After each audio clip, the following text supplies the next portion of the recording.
Hello guys, for today's video, magagawa po tayo ng macaroni salad. Yan, nilagay ko na yung queso, pineapple,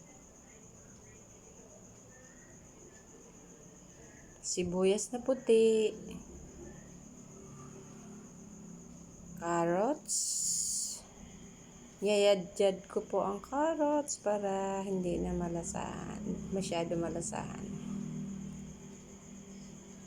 Kasi mga anak ko ayaw kumain ng gulay. Yan, pasas. Mas maraming pasas, mas masarap. Pickles.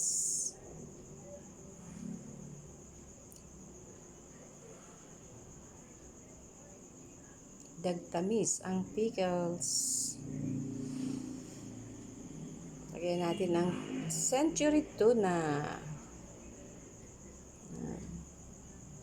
Century tuna po ang aking ginagamit sa paggawa ng macaroni salad.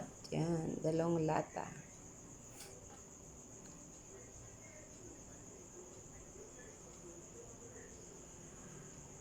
Lagyan natin ng mayonnaise.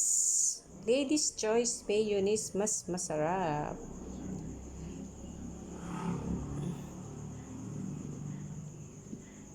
Mahirap haluin kasi punong-puno. Dapat kasi mas maluwag ang aking ginamit na planggana.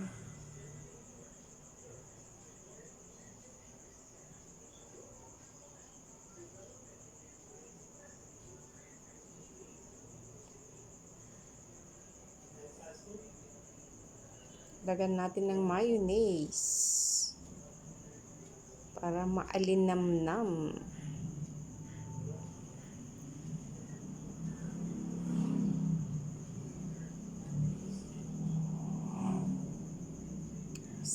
Lagyan natin ng kaunting alat.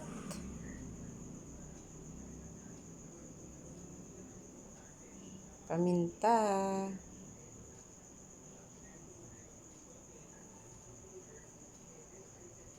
Lagyan natin ng gatas para may kaunting tamis.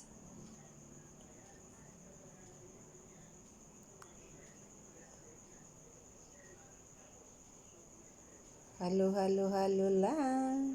Yan. Looks so yummy na. Yun lang guys. Thank you so much for watching. Bye-bye and God bless everyone. Merry Christmas!